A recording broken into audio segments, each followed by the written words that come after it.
Welcome, dear traveler. Welcome to our channel. If you love listening history while sleeping, please consider to subscribe on this channel. You are safe now. The world outside can wait. Close your eyes, breathe deeply, and let your body grow heavy, softly melting into rest.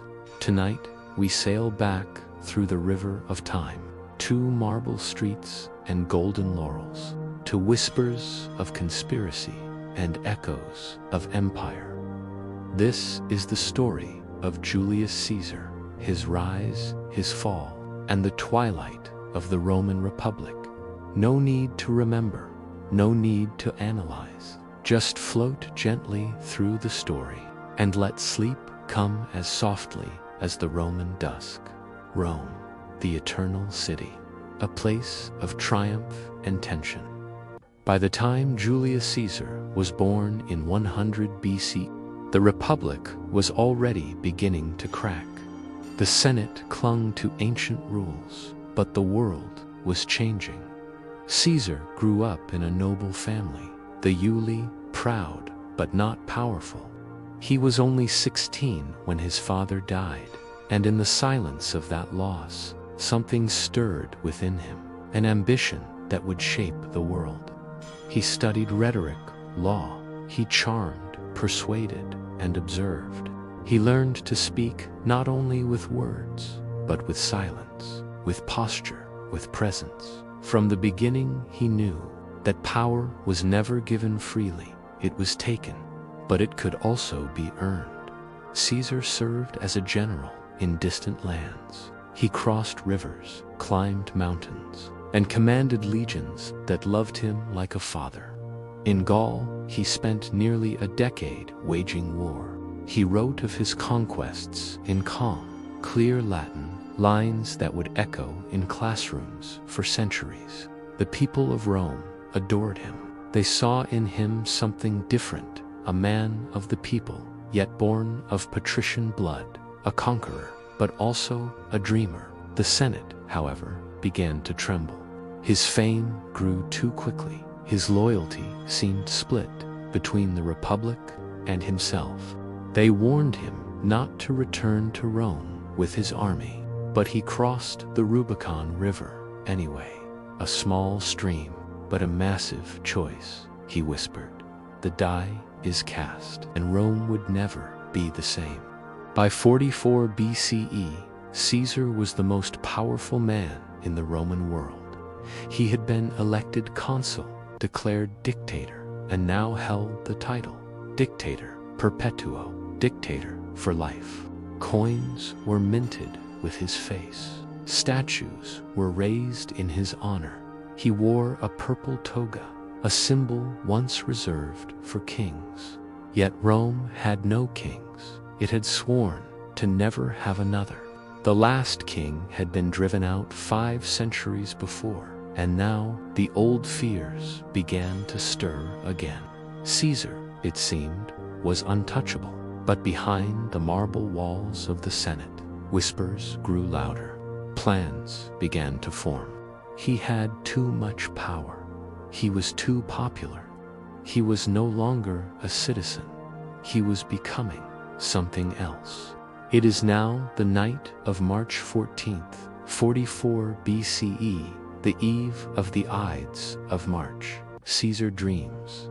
He sees himself flying through the clouds, then pierced by many swords. His wife Calpurnia wakes in fear. She begs him not to go to the Senate the next day. Omens fill the streets. A lion gives birth in the forum. Lightning strikes the temple of Jupiter. A soothsayer mutters, "Beware the Ides of March." But Caesar, rational, calm, and bold, brushes it aside. "I will go," he says. "What is meant to happen will happen." He puts on his toga and walks into fate. The Senate meets in the theater of Pompey, while their usual chamber is under repair. Caesar enters, unarmed, unprotected. A group of 60 senators surrounds him. They pretend to greet him. They talk casually. Then a signal is given.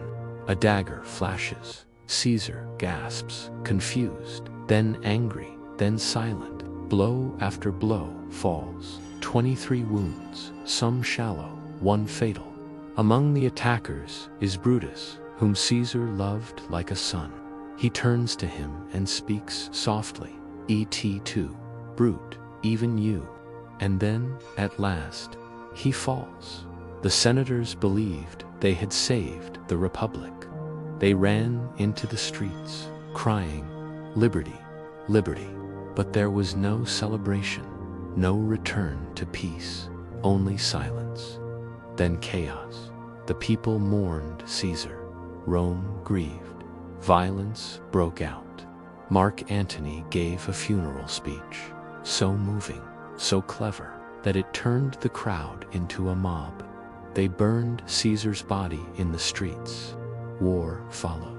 Brother fought brother, senator against citizen, all in Caesar's shadow. Out of the smoke came Octavian, Caesar's heir, young, quiet, but watchful, patient, deadly. He outmaneuvered rivals. Allies fell, enemies vanished. By 27 BCE, Octavian was named Augustus, the first emperor of Rome. The Republic was over. The empire had begun. Caesar, in death, had become more powerful than ever. His name would become a title Caesar, Kaiser des Arts.